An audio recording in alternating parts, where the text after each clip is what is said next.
enjoy a time of fellowship. I listened to a few of my Uncle Eugene's jokes that never failed to send the room into hysterics. This year, my mother had picked out matching red velveteen dresses for my sisters and I to parade about in, which were itchy and most discomforting. My mom said they were the most darling things she'd ever seen, but I cared to differ. She had specifically told me not to dirty the precious garment.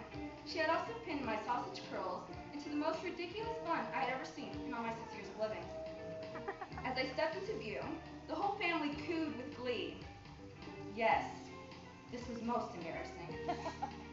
Being that it was Christmas Eve, we have a tradition, you see. If you were able to finish your dinner the night before Christmas, then you were allowed to open one gift. And if you could not manage, well, let's just say you were stuck with no present and a belly full of mysteries. I didn't like this tradition very much though, because it is believed to be the one night out of the whole year my mother cooks the most ghastly food ever made on this planet. I could promise you she did this on purpose, knowing that this would be a challenge only the very bravest could face. I looked into the cooking pot. What was that? Ugh, who cares anyways? It's not like I could tell the difference between last year's or the year before that. Hastily turning away from the pot, I had fixed my eyes upon the jam tarts, which were partially hidden in the back of the room, and with good reason. My mouth watered, and I couldn't contain the vicious growl which escaped my stomach. I must have been eyeing them warily, because my favorite aunt silently slipped one, covered in a napkin, into my palm.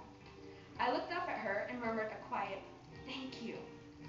She all but gave me a look of warning, as if to say, "Don't get dirty." With a nod, I was off to relish every savory bite of the delicious jam tart. Without noticing, I rubbed my hands all over my dress and went on about my ways. At that very moment, I felt a hard tug on my arm. I turned to find my mother, staring in disapproval at my dress. I looked down to find it completely inundated with crumbs. I couldn't help but produce a toothy grin, and she ordered me to go clean up, which I obediently did. About this time, we were all being served dinner, and I shuddered as I thought about what I had to do next. I took my seat, looked to my right to find my little sister Brittany, and to my left my cousin Carlos. I looked down to find my food staring back at me. I wanted to crawl into a corner and cry, but oh no, no, no, no. With so many guests around, So, I plugged my nose, squinted my eyes, and put a large quantity into my mouth. I swallowed with pride, but found that I couldn't just go on any further. Whatever this was, I knew I couldn't finish it. So I slipped a piece of gunk into my cousin Carlos's plate without thinking twice. Luckily, he didn't notice, so I made my escape from the table. I ran up to my mother and showed her my plate to indicate that I, in fact, had finished my dinner and was ready for my present. Her eyebrows knit together in confusion, but she reluctantly extracted a gift from the depths of the tree.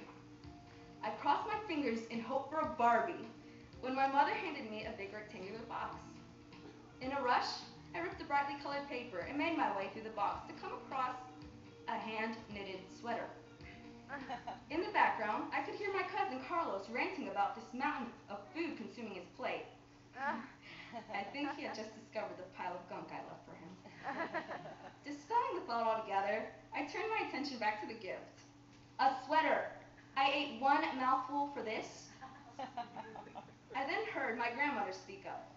She said she had made it with love in every stitch.